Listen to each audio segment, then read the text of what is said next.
लगा जैसे अपना जीजा जी संग करता रु जैसे हम ठीक करतनी बुझनी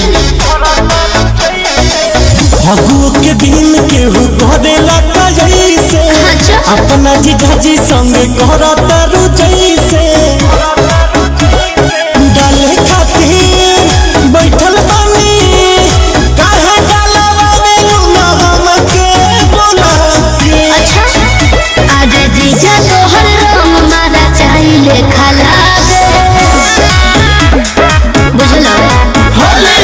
लगतले आए बड़ा केमिकल मिला के हर बार सोचे न बता जीजा तोहर रंग मारा चाहिले खाला लगतले आए बड़ा केमिकल मिला के तोहर रंग मारा साना ना